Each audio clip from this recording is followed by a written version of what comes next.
Assalamualaikum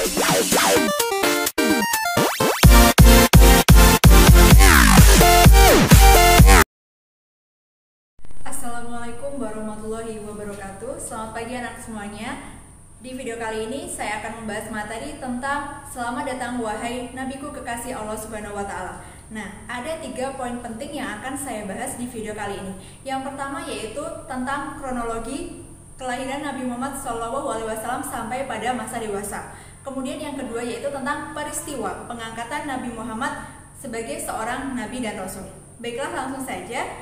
Poin yang pertama yaitu tentang kelahiran Nabi Muhammad SAW sampai pada masa dewasa. Nah, Nabi Muhammad sendiri lahir pada hari Senin tanggal 12 Rabiul Awal atau bertepatan pada tanggal 20 April tahun 571 Masehi. Nah, bertepatan juga pada tahun gajah. Kenapa bertepatan pada tahun gajah? Pada tahun gajah ini yang dimaksud yaitu pada saat itu terjadi penyerangan yang dilakukan oleh Raja Abraha bersama pasukan gajahnya untuk menghancurkan Ka'bah. Namun, penyerangan itu digagalkan oleh Allah Subhanahu wa taala.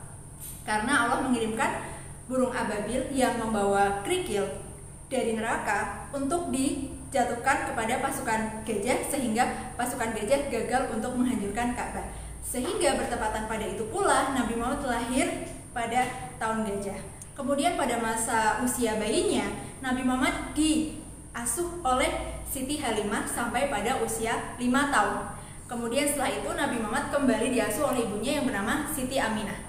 Nah, pada usia 6 tahun Nabi Muhammad ditinggal wafat oleh ibunya.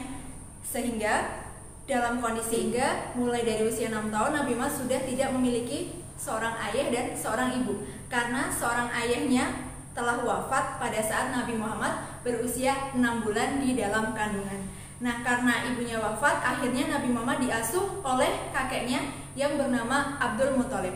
Namun selang 2 tahun Nabi Muhammad diasuh oleh kakeknya wafat pada saat Nabi Muhammad berusia 8 tahun. Setelah itu Nabi Muhammad diasuh oleh pamannya yang bernama Abu Thalib. Pada saat diasuh oleh kakeknya, Nabi Muhammad mulai diajarkan untuk hidup mandiri, menjadi seorang penggembala domba. Nah, Nabi Muhammad dari sinilah belajar mulai mencoba untuk hidup mandiri, kemudian bertanggung jawab terhadap dirinya sendiri. Kemudian pada usia 12 tahun, Nabi Muhammad mulai diajari oleh pamannya yaitu ilmu perniagaan atau ilmu perdagangan. Dari sinilah awal mula Nabi Muhammad mulai lebih hidup mandiri lagi, membantu perdagangan, kemudian mencoba berdagang sendiri, dan mulai muncul sosok Nabi Muhammad yang jujur, dapat dipercaya, kemudian pekerja keras, bertanggung jawab, sehingga membuat banyak orang tertarik terhadap Nabi Muhammad. Salah satunya yaitu seorang janda yang bernama Siti Khadijah yang tertarik dengan Nabi Muhammad SAW. Hingga akhirnya pada usia 25 tahun Nabi Muhammad menikah dengan Siti Khadijah. Dan dari hasil pernikahan inilah mereka mempunyai anak sebanyak 7, 3 laki-laki dan 4 perempuan. Yang laki-laki bernama Abdullah, Ibrahim, dan Qasim. Kemudian yang perempuan bernama Zainab, Ruqayyah, Umi Kulsum, dan Fatimah. Selama menjalani kehidupan di Mekah, Nabi Muhammad merasakan suatu perasaan yang risau, tidak tenang karena melihat kondisi budaya Mekah yang dianggap tidak baik, seperti meminum minuman keras, berjudi, berzina, dan lain sebagainya. Sehingga akhirnya Nabi Muhammad memutuskan untuk melakukan uzlah atau mengasingkan diri di salah satu gua yang disebut Gua Hiro. Disinilah Nabi Muhammad mencoba mengasingkan diri, kemudian mencari solusi bagaimana cara memperbaiki kondisi budaya Mekah. Nah, tepatnya pada tanggal 17 Ramadan, pada saat itu Nabi Muhammad berusia 40 tahun, Nabi Muhammad didatangi oleh malaikat Jibril, yang mana malaikat Jibril membawa wahyu dari Allah Subhanahu wa taala yaitu Quran surat Al-Alaq ayat 1-5. Wahyu inilah menjadi pertanda bahwasanya Nabi Muhammad diangkat menjadi seorang nabi dan rasul. Dan merupakan perintah untuk berdakwah secara sembunyi-sembunyi, dilanjut dengan wahyu yang kedua yaitu Quran surat Al-Mudaththir ayat 1-7.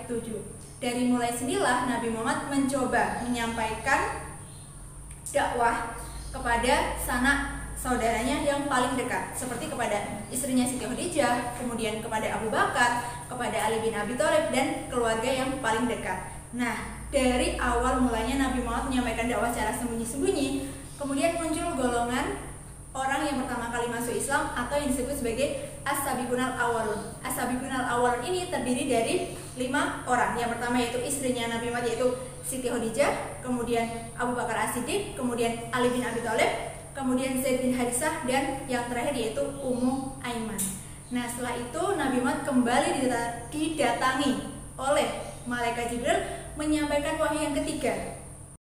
Kemudian Nabi Muhammad mendapatkan wahyu yang ketiga, yaitu Quran Surat Al-Hijr ayat 94-95 sebagai perintah untuk berdakwah secara terang-terangan. Hingga akhirnya setelah mendapatkan wahyu ini, Nabi Muhammad merubah strategi dakwahnya dari yang sembunyi-sembunyi menjadi strategi dakwah secara terang-terangan. Akhirnya Nabi Muhammad mencoba berdakwah secara terang-terangan dengan mengumpulkan masyarakat Mekah untuk diberitahu tentang ajaran untuk menyembah kepada Allah Subhanahu wa Ta'ala.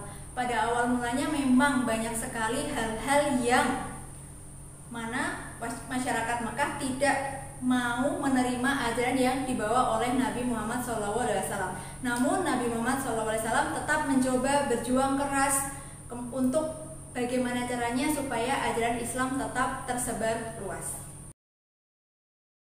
Ya, demikian video pembelajaran pada kali ini, semoga bermanfaat.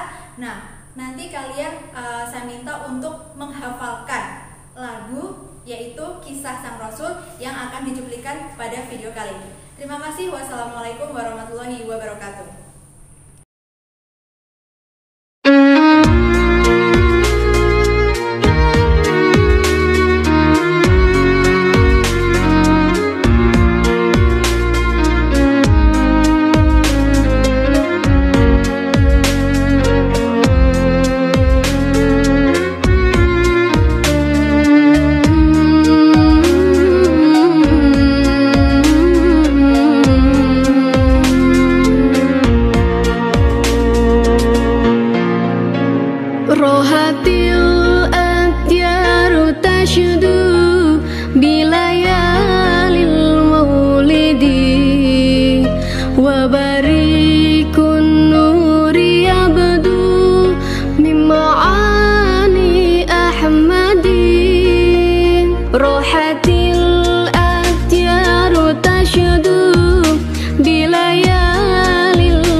tercinta, semua bernasab mulia, dari Quraisy ternama. Inilah kisah sang Rasul yang penuh suka duka.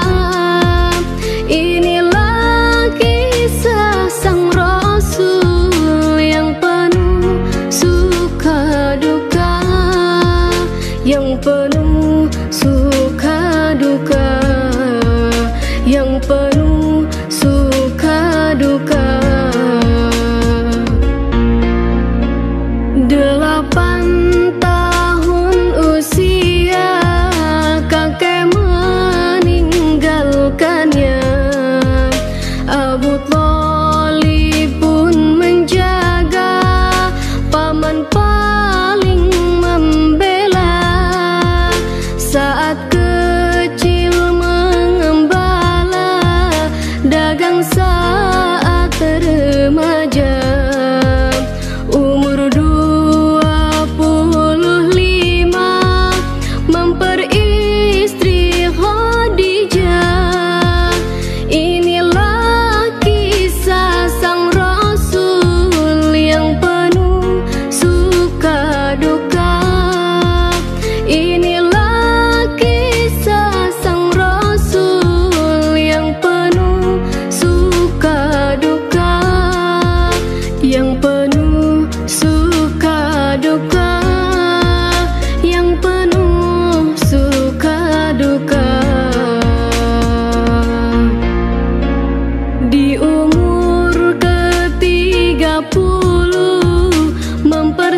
yang penuh suka duka, yang penuh